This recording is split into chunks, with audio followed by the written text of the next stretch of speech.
in this matter, so I'd like to conduct a Ferretta hearing. Yeah, I have one here, but I'll use this one. That's fine.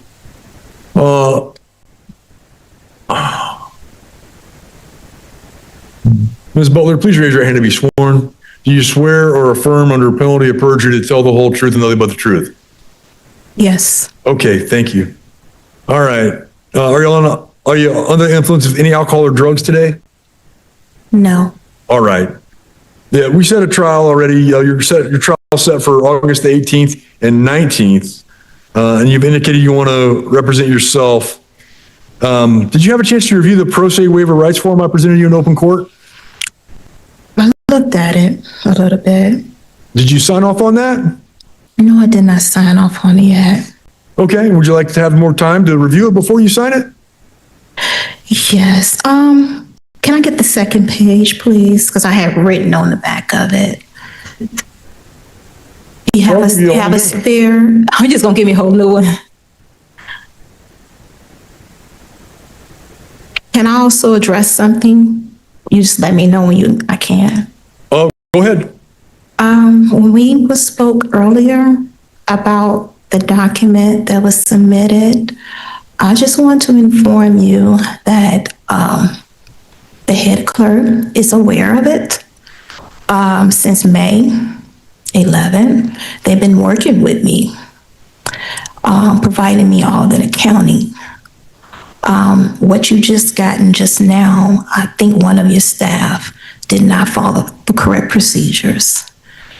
So I was going to let you know that my estate has not been abandoned. I also want to let you know that I did not appoint anyone to administrate my estate.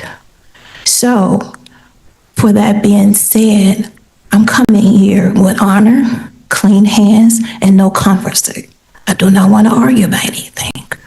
I just want it to be settled, closed, and gone.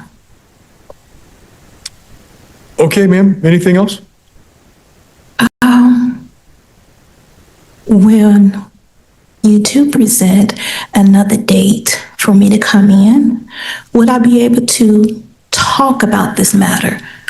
How this all led up to, because I really never got a chance to even speak to no one. I've been silent. Ma'am, that's what the jury trial's for, okay? All the facts and circumstances related to the case, the state's evidence, everything of that nature would come out during the jury trial. So I need to go through this Ferretta hearing with you, ma'am. Okay. You've indicated you want to represent yourself at trial. You have a right to do that, just as you have a right to have counsel present and have a court-appointed counsel if you can't afford one. But before I make that decision final, I want to make sure you understand what you'll be giving up. You understand you may have a number of defenses which apply to your case, which an attorney is trained to know. Do you understand that? I comprehend. Okay. And do you realize that if you were convicted of the offense in this case, that you're facing a possible penalty of 2 level 6 felonies? So each one of those would carry between 6 months to 2.5 years in prison. So the total combined penalty could be 1 year to 5 years in prison. Do you understand that that's the possible penalty? I comprehend that as well. You realize there are factors the court can consider in increasing your sentence within that range or in decreasing your sentence within that range, and that those are called mitigating and aggravating circumstances, and that a trained attorney knows how to identify those and present those to the court. I comprehend that. Attorneys have developed certain skills in investigating your case, interrogating witnesses, and finding favorable witnesses and obtaining their testimony. They can explain the charges and any lesser included offenses to you. They can gather documents and other kinds of written evidence. They can prepare and file motions before trial, such as motions for a speedy trial, motions for discovery, motions to keep unfavorable information from being received as evidence. They know how to examine and cross-examine witnesses at trial. They can recognize objectionable and unfavorable evidence and promptly object to its use. They can present favorable sentencing information and attack unfavorable sentencing information.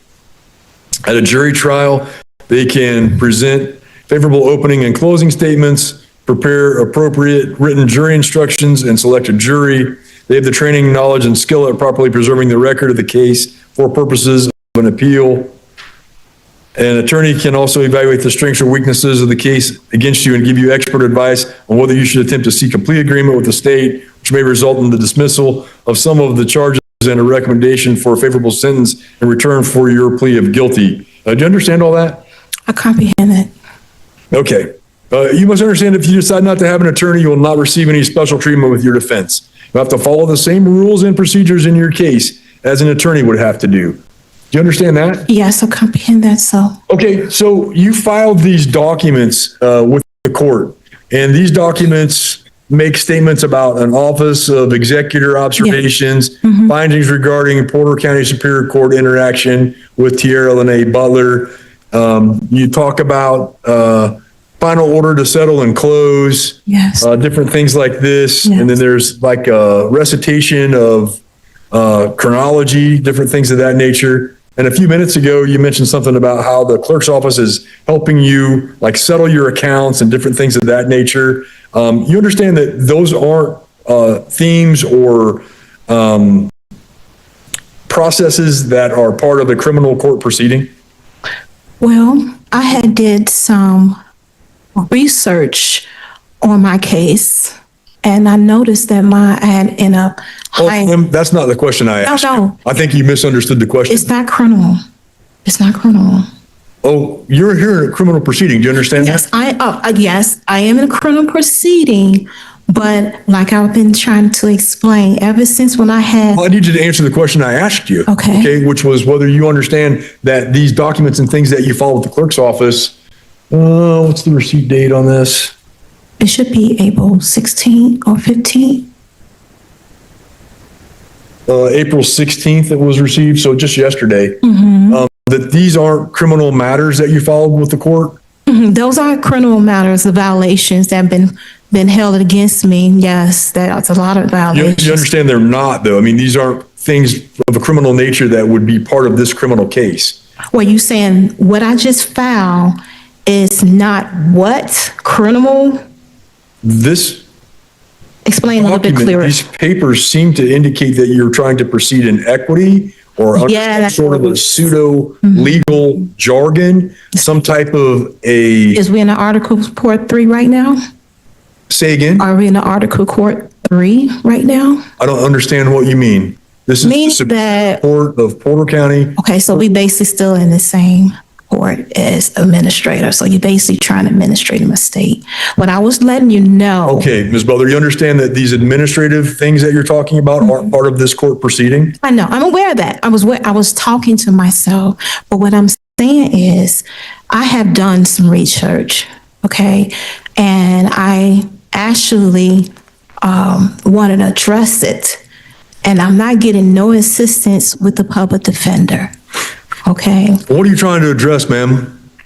My innocence of the matter, and also the violations, the due process, the unverified information, the lying, the evaluation. I've been forced to be drugged without a cell hearing. My evidence that was held from me when what's his name? Jeffrey Clymer had ordered the prosecutor to meet me in private to see my documents. I mean, the evidence held against me, and he refused to present them to me. That's a brand new violation because it worked in my favor when I first got it. Then also Ms. on the Butler, record. I'm trying to get you through this Hold on. Retta hearing. I know, but you asked me, and I'm trying to explain the violations, okay? Right, but those aren't violations that are They are. part of this court proceeding. Now, on this court proceeding. If you have something that you plan to file related to that, it has to be filed through your attorney because you And still have an attorney. I did that too. You know what he did? I don't know, ma'am. Ignored me. What you have filed through the clerk's office, you're saying are that matters in equity. We don't recognize what you're talking about in these Guys, filings. This is a bank. This is a bank. I understand how the. What'd you say? This court system operates like a bank. Okay, it doesn't, ma'am. This It court system operates. doesn't operate like a Yes, bank it in any way whatsoever. So, Hold on, let me finish. no, I'm not gonna let you finish that Okay. particular statement. I said, I want to Because I process. just Don't need- want to argue. I need you to, I just want you to redirect- understand me mentally. I did the mental thing just fine. Okay. I'm not worried about any mental thing. Okay, What I'm worried okay. about is the conception you may have that this is some sort of court of equity or some sort of a business transaction, some sort of a bank, something of that nature, because it is none of those things. You realize that? This is a criminal court. Yes, it is. This setting is. We're not an Article 3 court. That's a federal concept. Yes. You understand that? Yes, I am. Okay, we're an Article 7 court, if you must know, in the state of Indiana, separate judicial branch, Yes. not any of the things that you've said here. Yes. So what I need you to tell me is Okay. whether you are understanding that you have to follow, if you're going to represent yourself, you have to follow all the rules and regulations that are promulgated by the courts of Indiana. You have to follow the criminal rules. You have to follow the trial rules. Yes. Will you do that? Yes. Yes. We'll Yes. do that. Yes. So you understand that what you filed yesterday can be stricken under the record. Under the trial rules, under Indiana Trial Rule 12F, because it's impertinent to anything that is going on in this proceeding. You realize that? I understand that in a sense, but like I keep explaining to you, it was not supposed to be filed in the court. That's the difference. You filed it at the clerk's office. Yes. Well, let's carry that out for a Yes. minute. It's a difference. What's the name of the clerk's office? The court's office is the clerk of clerks. Clerk of clerks. Clerk Yes. of courts, right? So there are Yes. clerks. So if you Yes. file something and you have a case pending, they send that to your case. Unless you try to open a case of your own, No, you're trying to open litigation of your own? no. Okay. What I am, This has to be presented in your court case here that you have pending before us. okay. you're So you trying will to not strike follow it? the Rules. You won't strike it down or you will strike? Oh, it has to be stricken. It is impertinent to anything we're doing here. You understand? No, I don't understand. Okay. How you just have strike- filed documents making commercial demands, demanding accountings, Yes. challenging the capitalization. No, you didn't do that, but challenging different things about who you are and who you would in equity Yes. minister to, And for those me, kinds of things. Ma'am, you understand those have no basis in Indiana criminal law. okay. You realize But- that? But let me explain, can I make a statement to you then? You said there's no basis in criminal. Go ahead. What's your statement? Well, I also want to say something, and I also am a minister, and I want to read this on the record, okay? And it states that should a man prove himself to be living and not dead, nor lost of sea, his estate must be returned to him with mean profit. I am the living man that has a womb. I have accepted appointment of this office of executive. As such, this office give notice of its observations and findings. And now I have issued orders, okay?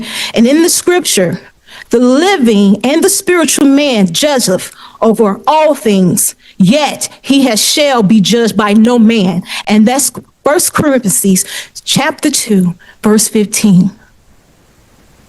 Like I said, I came here with clean hands. And I'm now the executive. My estate has no longer been abandoned.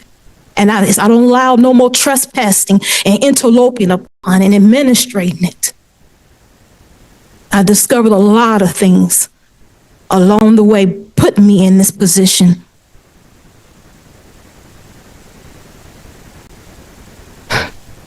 Okay, ma'am. Clean hands is an equitable doctrine. You understand that? This is not a court of equity. If you were in a court of equity, you wouldn't even be given or afforded the right to a jury. I think it's appropriate for me at this time now to terminate the Ferretta inquiry, deny your request to proceed pro se. I'll specifically find that the request is not a genuine attempt to present a legal defense, but a calculated strategy to obstruct and subvert the court's proceedings. The defendant's utilizing rhetoric of what would typically be called a sovereign citizen movement, No. including raising nonsensical No. challenges No. and attempting to apply commercial law to criminal prosecution No. or equitable law. No, that's not Ma'am, you true. keep saying no, but you're talking over me and I don't appreciate it because I'm trying to rule. The right of self-representation is not a license to abuse the dignity of the courtroom or ignore relevant rules of procedure and substantive law. Based on the defendant's filings and her statements in open court, court finds she's unwilling to comply with rules of procedure and intends to use self-representation solely for deliberate disruption of the proceedings. The request to proceed pro se is denied and appointed counsel will remain on the case. We're adjourned.